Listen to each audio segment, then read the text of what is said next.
Good afternoon and welcome. I'm delighted to welcome you to the Institute today for this discussion with Tony Blair on this inescapable question, coronavirus a year on. I'm Bronwen Maddox, the director of the Institute. A few brief housekeeping notes that we have to say. Do start sending in questions as soon as you want. That really means from now onwards. Type your question into the Q&A box at the side on the right of your screen, and we'll get those immediately. We're going to be live tweeting from IFG events using the hashtag IFGBlair. Please do join us with that. And we'll have a video and sound recording on our website within 24 hours, just in case you want to see this again. As you'll hardly need reminding, Tony Blair was the UK's Prime Minister from 1997 to 2007, winning 3 consecutive elections. Among many achievements which may be relevant to our discussion today about coronavirus, he secured the Good Friday Agreement in 1998, set devolution in motion, and tripled the UK's aid to Africa. Since leaving office, he spent a lot of his time on improving government, countering extremism, and working in the Middle East, much of that through the Tony Blair Institute for Global Change. His institute's commented extensively during the coronavirus crisis and has published 2 reports in the past week on this, one last week on lessons from the lockdown and how that should inform the new roadmap, and one today called The New Necessary on how to prepare for pandemics of the future, which it thinks will be with us. I should note that the IFG has published a report as well on the roadmap, and you can find it on our website. Tony Blair himself is also credited by The Telegraph with having had a good pandemic, slightly unfortunate phrase, but he indeed did argue early on for many of the steps that the government has later taken, such as a gap between vaccine doses. Tony Blair, a very warm welcome. Thanks, Bronwen. Let me ask you to start with whether the roadmap that the Prime Minister has now given the country is a workable one in your view. I think it's workable. I mean, it's important that we are driven by the data rather than by the dates. But, this is incredibly difficult because the government's bound to have to measure it as it goes. There are a lot of uncertainties in it. But I think, what I've been concentrating more on, because I think you can divide up the periods of easing in different ways, but I've been more concentrating on what is the infrastructure you need for the future in order to make sure that that this wave and the lockdown and then the easing, that this is the last time we go through this cycle. Your report last week, the first one of this pair of reports, said the government should pick one goal in this. What do you think that should be? Well, I think it's about making sure that you've got the disease fully under control.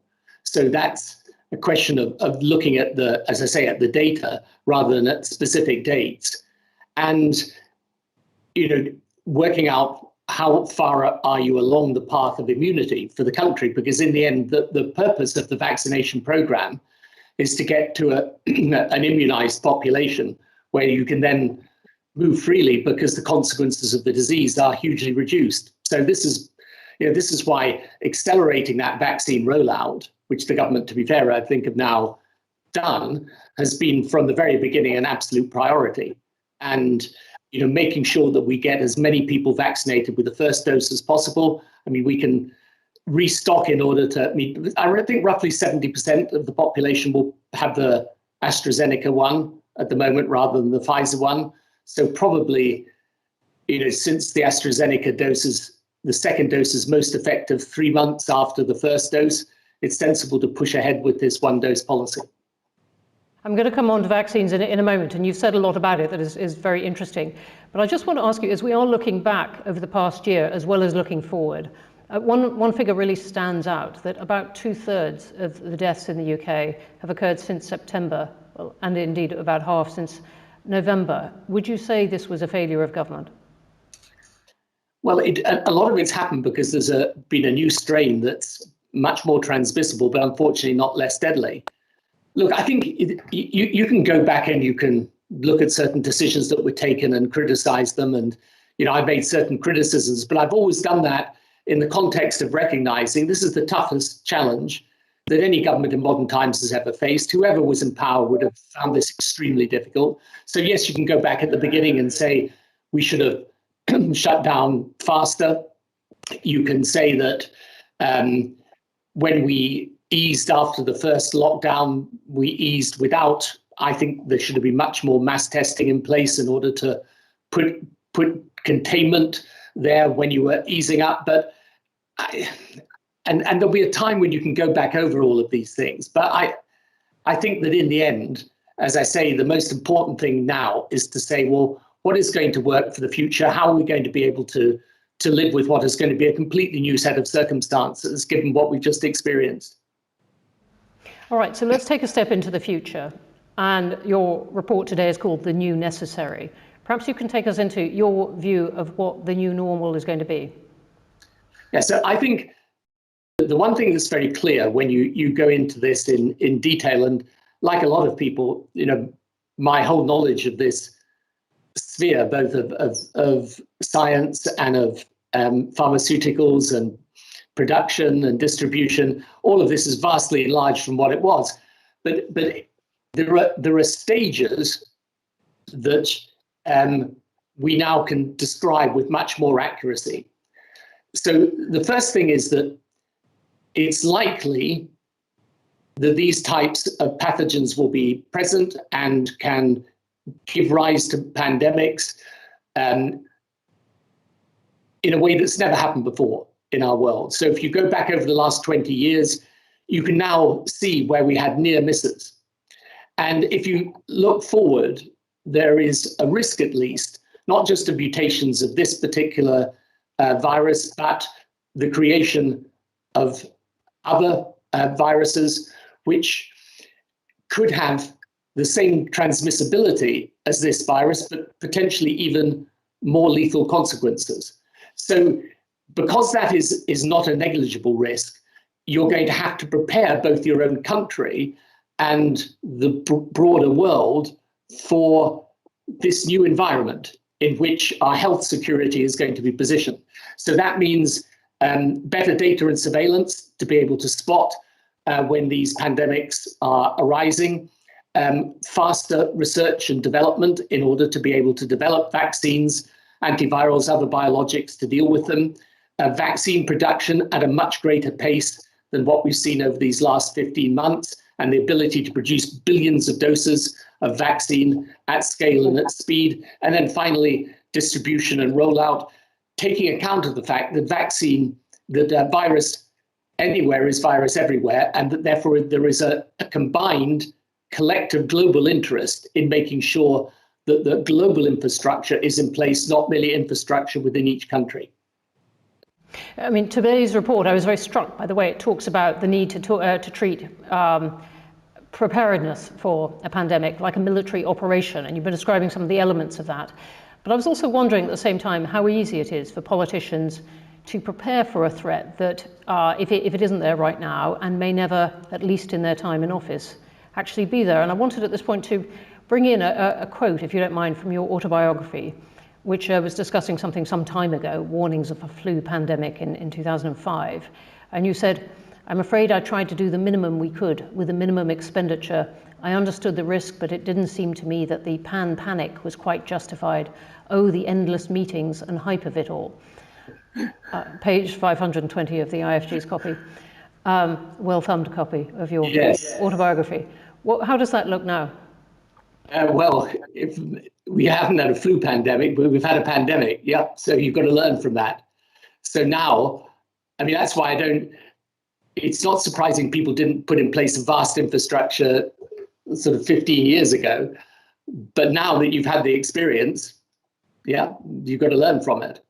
And I think the thing that I didn't understand then, or until very recently, until this really began, is this concept that we have had near misses. I mean, we regarded SARS and MERS as essentially something happening out in Asia. It was of very limited nature, and it really barely impinged on our consciousness. Now, what is interesting, and one of the reasons why those countries operated and acted far faster in relation to COVID-19 was, for them, this really was a near-death experience. And so they learned a lot of lessons from that. Now, we've had this now. So, yes, I think it's right to look at it almost in national security terms. And we prepare ourselves to and have the ability to defend ourselves, even though we don't intend that we should or want that we should have to do that.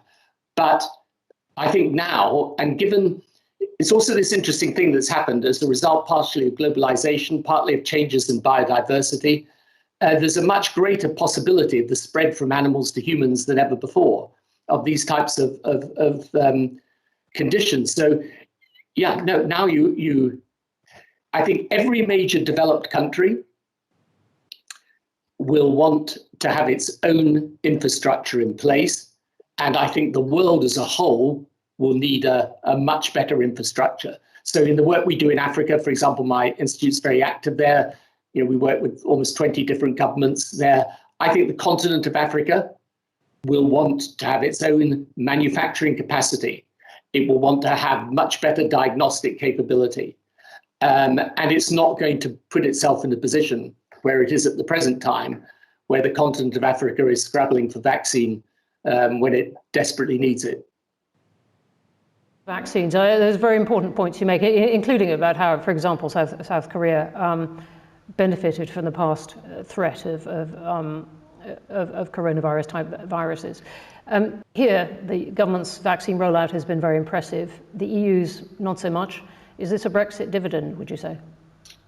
Look, we could have done this inside Europe. We didn't need to leave Europe in order to have control of our own destiny, as it were, over vaccines. And I think any British government, especially given that we were, as it were, the creators of one of the major vaccines, which is the AstraZeneca one, I think any British government would have wanted to take charge of our own situation. But no, I mean, I'm sure there are many people who supported Brexit who have engaged in a certain amount of, schadenfreude, if they use that word. But the reality is, by the way, the European Commission should just learn a simple lesson from it, which is that in future, when you've got a situation like this, do what the British government and the American administration both did: put the purchase of vaccines in the hands of a small number of people, a dedicated team who aren't functionaries, but who are people who are experts in doing precisely what you need done.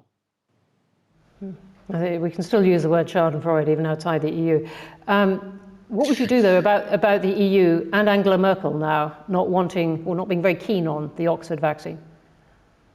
Well, I think to be fair to her, it's just that the German system has said that it's not offering it to people over 65. But this is one of the things that is necessary, and it's one of the things we deal with in our paper, is and in a way, the WHO should do this, but I'm not sure it's really got the authority to do it at the moment. You need to make sure that there is information out there that is proper and accurate. So this whole business of AstraZeneca and the over 65s is based on a complete misunderstanding. It's just that in the control group for the trial, there weren't enough people of the older group in order that they had the sufficient numbers to be able to give firm trial readouts. But we don't need a trial today. We got the actual real world experience. Vast numbers of people over the age of 65, including myself, have received the AstraZeneca vaccine. We've got the data now from just published in relation to Scotland the other day. It's had a dramatic effect. So it's also, by the way, not true that the AstraZeneca vaccine will not give you protection against the South Africa variant. It will. It may not give you as much as you would like, but it will still make a significant difference. So again, it's a mistake if countries are turning that vaccine away on those grounds. And, all of these vaccines, by the way, I mean, I've gone into this in a lot of detail. It's that they'll probably, at a later time, a few years down the road, there'll be obviously a vast amount of evidence as to how individual vaccines have worked. Some may end up being more effective with some groups of people than other groups. But basically, of the 8, 10 vaccines that are going to be the main vaccines that people are using around the world, they're all pretty effective, including, by the way, the Russian one and the Chinese one, or the Russian ones and the Chinese ones. But you've spoken out a lot about vaccine passports and thinking that this is the way forward, an inescapable way forward. How far would you go on this? Would you allow employers to make it a condition of working somewhere, including in the NHS and care homes? Well, it's very difficult. The first thing is what I really want is for people to have an easily usable identification of their COVID-19 status, vaccinated or tested, because the thing that it just strikes me as obvious, take travel. It's going to be the case that if you're opening up your country to international travel, you're going to want to know the COVID status of people coming in. We want to know it now, which is why we demand tests from people.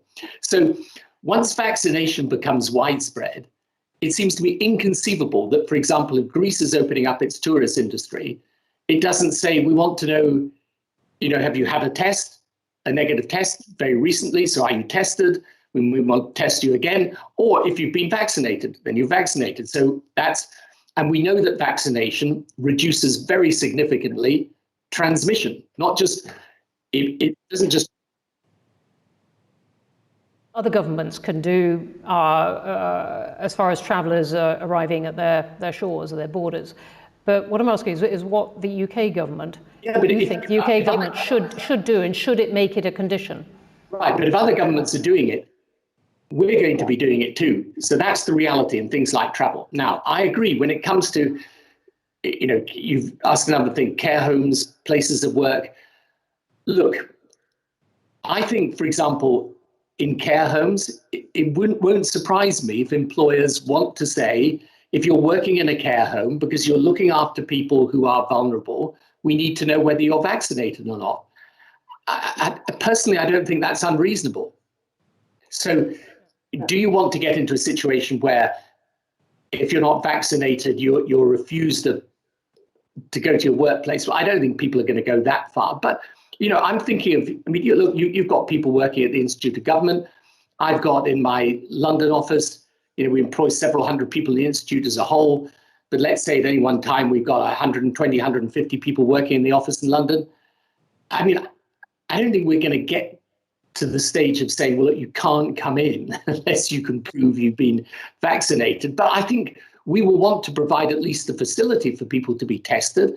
And I think if people are working in close proximity with others, and they may, for example, have some vulnerability themselves, perhaps they've got a serious asthma condition, they'll want to know. So this is, for me, just about the common sense of the situation is it's going to be a major factor. So put some system around it. I can't determine every bit of the rules and regulations now, but put them in place in a concerted way. Otherwise, you're just going to find it grows like topsy with no control over it at all. Well, this is one of the enduring questions of this, that it is going to go on and on about the obligation to society versus personal liberty, and maybe we'll come back to it. Just to make this point, Bronwen, personal liberty also means that you're able to have the ability to travel, for example, because someone else is demanding proof. And one of the things I'm working on with African countries at the moment, my real worry is if they fall behind in vaccination and they've got no proper means of recording tests and vaccinations, you're going to find bits of the world effectively cut off. So their liberty is going to be severely restricted. I don't know, it's a really important point. Just thinking ahead, though, to next week, we've got the budget. How would you pay for all this? Well, at the moment, you're going to have to just keep the economy moving. So I don't think this is the moment for a fiscal tightening. But long term, look, one of the things my institute works on is, my belief is the single most important thing happening in the real world is the technology revolution. That is going to change everything. In my view, the central task for today's political leaders is how do you understand that revolution, harness it for the public good, right? So I think what you need to do longer term is then look at how we reduce costs. So because at some point you're going to have to bring the fiscal situation under control. How do you reduce costs? By driving value through the system, by making reforms and changes, including the use of technology. Let's go on to some of the international points which you've been raising in all this. And you mentioned what Russia and China are doing with their vaccines. Is there a vaccine diplomacy battle here? And in fact, are they winning it? Well, I think there is a sort of vaccine diplomacy game, for sure. And they're not the only two playing it. But look, I think right now,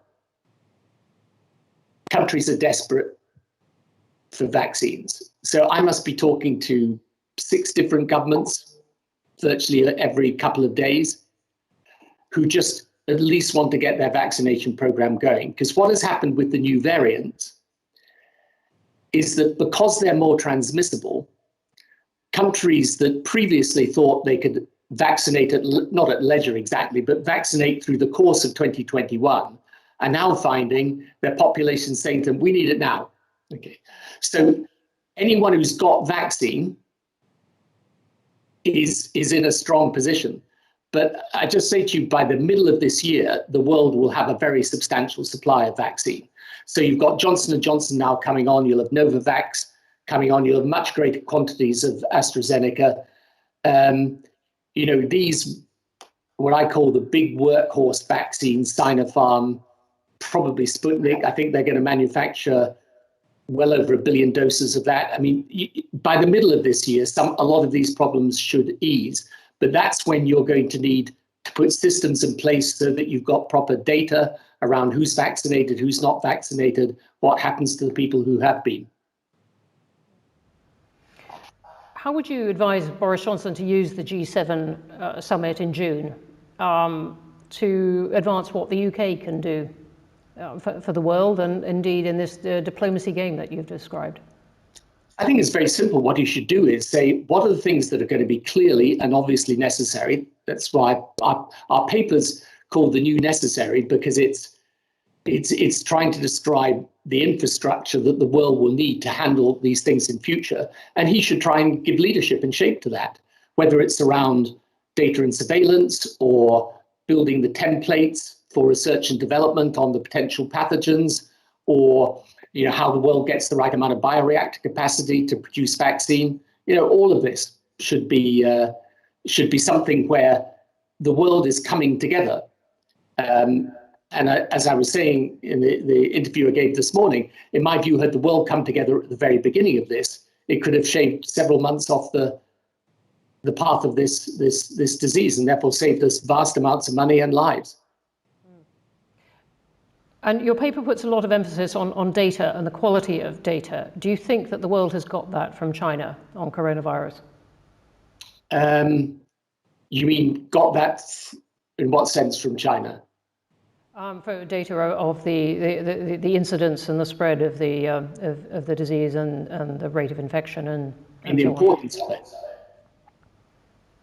You mean the importance of the data? Has the world, including the World Health Organization, I see what you mean. got the quality of data from China?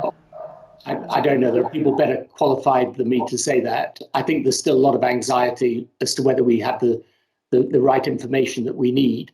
But I think we really make 2 points in this report. Number one, we need better surveillance system, in other words, so that you can accumulate the data. I mean, you should be able to tell fairly easily if there are major hotspot problems happening with health anywhere in the world. How you then get that data and analyze it fast so that if you spot a new virus emerging, you spot it quickly. That's one aspect. And then the other aspect is that I do think the more the world harmonizes its data systems so that all the information we're going to need in order to prepare us for the future, data about this pandemic and these vaccines and what's happened, the more of that data we have, the better it's going to be for us. There's an awful lot in your report on that kind of thing. I urge people to read it. It is a fascinating account of how we might prepare for all this. We've got a lot of questions come in, and let me turn to some of those now. We've got a cluster of them on really devolution and people wanting your thoughts on what impact coronavirus has had and could continue to have on devolution and whether it set up strains in the union, how Boris Johnson should respond to those. I should say, given the day's statement from Alex Salmond, we also have one from Sky in that vein saying, what effect do you think the Salmond versus Sturgeon business will have on independence for Scotland? A whole cluster on devolution and coronavirus. Yeah, so let me do with devolution and coronavirus. I mean, the Alex Salmond and Nicola Sturgeon thing is not my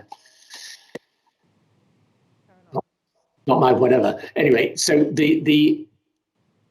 well, I think what it should hopefully show to people that those are things that we do better in a devolved way. There are some things we'd be doing better as the United Kingdom. And I think the research capabilities, for example, for the future, in being able to identify new pathogens and potential ways of dealing with them, that's something upon which the UK as a whole can cooperate. On the vaccine production, the UK as a whole is involved in that. And it helps to have the heft and weight of the UK to deal with all the problems that arise from coronavirus, including in Scotland, Wales, and Northern Ireland. So I think, what I would say is the coronavirus shows you the benefit.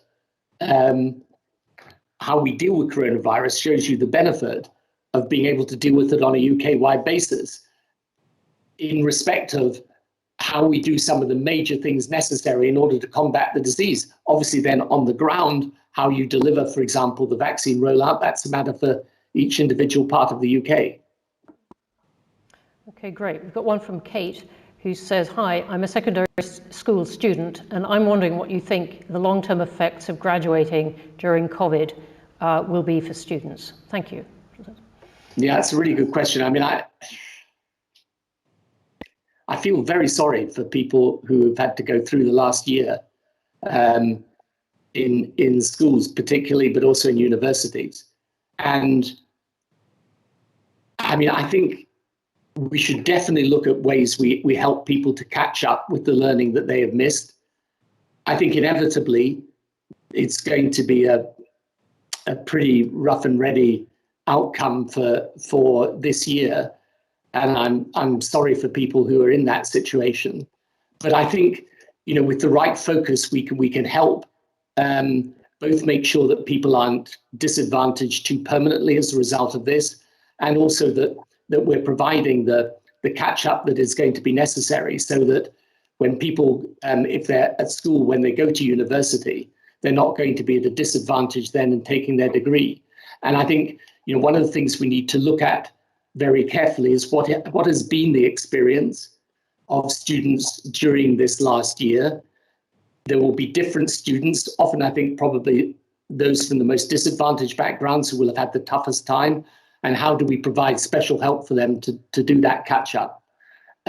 So I think we can probably deal, as I say, in a rough and ready way with what grades people get at the end of this year. But what's going to be a more concern is to make sure that the learning that people may have missed during this year, they've got the ability to catch up when they then move on after school. Thanks. We've got one from Tim Bale saying, what can the leader of the opposition usefully do in these circumstances? Be critical where he needs to be, constructive where he should be, but most of all, prepare for the future. This is, I think the criticism of Keir has been, I think, very unfair. There's nothing he can do at the moment in the course of the pandemic. The only thing that matters is what the government does. That's natural. But once we get through the worst of this, hopefully reasonably soon, the attention's then going to go to what does the future hold? And that's where the opposition's got to make its mark. Well, the criticism so far of him has been that he's been saying, well, I support the government, but we would have done it better or faster. Yeah, but it's very hard to know what else and some of his criticisms, by the way, have been perfectly good. But, the public, and it's always important when you're in a leader of the political party to recognize the difference between what you're most sort of hyperactive activists want you to do, and where the broad swathe of the public is. The public, now at this point in the pandemic, they really would not give Keir any points at all for looking as if he was just charging around trying to make trouble for the government. The thing to focus on is how do you build a better country afterwards, recognizing that it's those in the most precarious employment, those that are in the toughest social circumstances that are going to have done worst in this pandemic. And you and I will both know, with organizations like ours and the people that work for us, we managed to come through this in reasonable order. But there are lots of people all over the country who will have either lost their jobs or who will lose their jobs once the Chancellor's anaesthetic is withdrawn. And those people, creating better opportunities for them, creating a fairer society afterwards, that's the task for Labour. My view is, as I say, they should put at the centre of that how you harness the technology revolution. But it's then when you get to what does the future hold, that's when Labour should come into its own. But it's got to be done in a way where it's addressing the future and recognising that a combination of COVID and Brexit has changed the context in which the economic and social debate will take place. Okay, thank you for that. We have one from Claire Ellicott from the Daily Mail asking you whether you have pinched ideas from Matt Hancock, including delaying the second jab, and whether the Health Secretary is still speaking to you. So, thank you, the Daily Mail. But the idea for the first dose actually came out of it's the conversations I had with experts. And in particular, the recognition that AstraZeneca, the second dose, because of course you should have 2 doses, the second dose is most effective 10 to 12 weeks after the first. So given that they're ramping up production all the time, there's no point in holding back doses.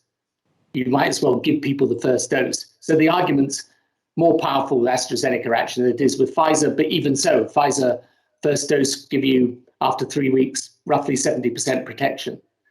So it came out of discussions that I had with a range of different experts, and I published it just before Christmas. But having said that, we shouldn't get into I have a perfectly good relationship with people in government. I'm very happy to work with them or interact with them. But, getting into a sort of, I don't quite know how to put it politely, a sort of game of who thought up what first is not either very seemly or very sensible. All right, we've got one from Perry Six from Queen Mary University, London. There's an interesting one about in managing a really protracted crisis like this one, which decisions should continue to be made in number 10 and which should be delegated to local authorities and so on. And this is something the government has been wrestling with right the way through, from the delivery of PPE and test and trace and so on. And it's one we don't have ready answers to either at the Institute. But I'm interested in yours. Well, I think that you can't always draw very strict lines. But for me, the big strategic decisions should be taken in government. So whether you do test and trace, or we're just talking about whether you decide to give the first dose to people or not, these are things that obviously are best done centrally. But delivery mechanisms, the closer they get to the locality, probably the better you'll deliver. So I personally, one of the missing things in this has been mass testing. I've been on this for a year, and I think I've only had limited success on it. It is correct that the rapid antigen tests, although they're much, much better now and improving in quality all the time, it's true that they're not as accurate as the PCR tests, because sometimes these rapid tests don't always identify very low viral load, but they are incredibly useful if they're used locally in order, for example, to help get universities back to normal. They're now going to be used in schools. But I think that type of thing is much, much better done locally. And I still think testing is going to become extremely important. Even as the nation gets vaccinated, you'll still want to test people, because it's still possible to get coronavirus even if you've been vaccinated. Thanks. We've got one from someone who hasn't given their name, just saying, when do you think is the right time for a comprehensive inquiry into the government's handling of the pandemic, an inquiry that the Prime Minister has said he will back? I think once you're through the worst of it and out the other side, the only thing I say about this is make it an inquiry with people who really know what they're talking about in order to learn lessons. How do we do this for the future? I don't think it'll be very productive if it turns into a sort of blame game. I think it's much better to focus constructively on what is it that we've learned, which means that the next time this happens, we're far better placed. Okay, we've got one from Joanne saying a number of African countries have made huge strides over the recent years for all kinds of reasons. What should we be doing to ensure that the pandemic doesn't give them doesn't reverse the progress? Yeah, it's again a very good question. I mean, we should be making sure both that they get access to vaccine. You've got the COVAX initiative, which is going to and has agreed the purchase of a large amount of vaccine for the continent of Africa, but that will only cover about 20% of the population. So we need to make sure that certainly as countries like the UK end up, as we will do, finding we've got orders for much more vaccine than we can use here in this country, we should be making sure that goes to countries in the developing world. So getting them vaccine is really important. Helping them economically, as has been suggested actually by the G20 summit last November, that's also very important. And I think working with African countries to build that health capacity on the continent is also going to be very important for their future. I mean, for a lot of these countries, they weren't so badly hit in the first wave of the pandemic. They've been worse hit in the second wave, but still some of their biggest problems, frankly, are economic. And, there's a huge, I mean, Africa's come a long way in these last couple of decades. But I still think there's a lot more that the world can do to help the continent of Africa. And one thing just to say in parenthesis, which I think people often forget, when we're all talking about climate change, which we are now quite rightly, without helping the continent of Africa, whose population is going to double in the next 30 to 40 years, so that it's over 2 billion people, without helping that continent to develop sustainably, we won't deal with the climate change problem. So that should also be a big focus for us. Thank you. And that partly answers some of the questions that people have sent in also about the link with climate change. Let me ask what Kerry has asked a question, and she's really speaking for several people here who sent in questions, just probing what you've been saying about vaccine passports and what that means within the UK.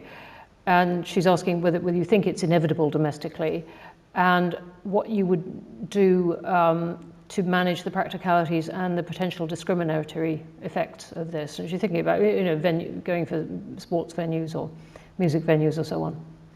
So I think you just need first of all to decide the principle that there should be some framework that's decided around these things, and then you come to the individual items that go in it. But the first thing is to decide it's not just going to happen. You're actually you as government are going to take a view as to what the right way of handling this is. Now, I think for venues,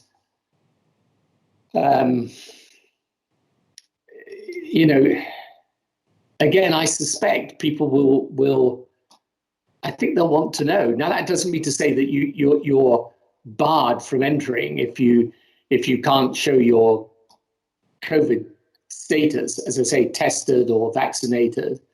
But I think you're going to find that venues where large numbers of people are going to congregate close to each other, they'll want to have some rules around it, and I think other people will feel more comfortable if they know that there has been at least some requirement, even if it's not that someone's vaccinated, that they've at least been tested before they go. Otherwise, I think it's hard to see how people have the confidence to go back to life as normal. See, life as normal is not just about government saying, we allow you to do this. It's also about people feeling safe to do it. So that's the balance. So I don't think it's, I'm sure there are a host of really detailed things that need to be got into in this. But I think the basic principle that I'm outlining is, well, two really. One, you should have a framework, and two, you will, for many, many things that we do, people will want to be able to show their vaccination. They'll want to be able to put before people something that says, I've been vaccinated, and that is a verifiable and valid certificate, whatever you want to call it, of vaccination. Yeah. All right, but it's the discriminatory effect that is bothering people in these questions. Discriminatory in what way? You mean if someone isn't vaccinated? Doesn't have a vaccine or feels that they can't have it for health reasons or whatever, they are shut out of potentially jobs, potentially going to venues, potentially that's exactly why education. Right, because obviously if someone is not vaccinated for a very good reason, right, because, for example, they're one of the small number of people who might have an adverse reaction to a vaccine, then you've got to make special provision for those. So I'm not, as I say, once you decide there should be rules, you've then got to decide what they are, but obviously you've got to have common sense in it. It's like there are some people who, literally can't wear masks for various reasons. That's it. Okay. Normally you should, but they can't. You just got to make allowances for that. But what about, just because a lot of people are interested in this, what about choice though? So someone saying, I just don't want, on whatever reasons, not medical ones, I don't want to have the vaccine, but I still want to be able to attend a university, go to a music gig, go into a hospital, whatever, and go to my job. So then you've got to decide what to do about that. But you might decide, for example, well, at least you should be tested. And if you're not prepared to be vaccinated because you just object to vaccinations, well, then it's in the interest of other people that you at least take some precautions so that you're not carrying the disease. I mean, I think that's, That's an interesting point, whether testing could become an alternative to vaccination to answer this problem that is bothering a lot of people. Yes, and also well, I hope there aren't too many people who, as a matter of principle, don't take the vaccine, because really it isn't very sensible. But there are also tests coming on the market now, which are rapid PCR tests too. So there's, there may be all sorts of ways around this, but people always look at this from the point of view of what government's demanding from you. But I also look at it from the point of view of the individual who's also going to want to have something, on their mobile, for example, which allows them definitively to say, look, here it is. Because whether we like it or not, if you're interacting with the outside world, other people will be demanding it. And the international travel is just one I think, very obvious aspect of that. Well, we're coming right to the end now, so I'm simply going to scoop up several questions that people have asked of whether you're taking a summer holiday this year, or whether, in a sense, sorry, I haven't thought about it. I haven't thought that far. I'm going to. So I was saying to you earlier, Bronwen, I'm going to have a haircut. It's about the first thing. It has not been this long since I was in a rock band, but anyway, which is a long time ago. We are very sadly going to leave it there. There are an awful lot of interesting questions about reaching into the past of foot and mouth, and the use of scientific advice, and generally what we can learn from what the UK has done well in vaccines and what it's done badly in test and trace. But I'm going to spare you those because the guillotine of the clock is coming down, and we will have to explore them in other IFG events. Thank you all for sending in terrific questions. I'm really sorry for all the ones I couldn't get in. Thank you all very much indeed for watching. And Tony Blair, thank you very much indeed for joining us. Thank you. Thank you to everyone for listening and watching.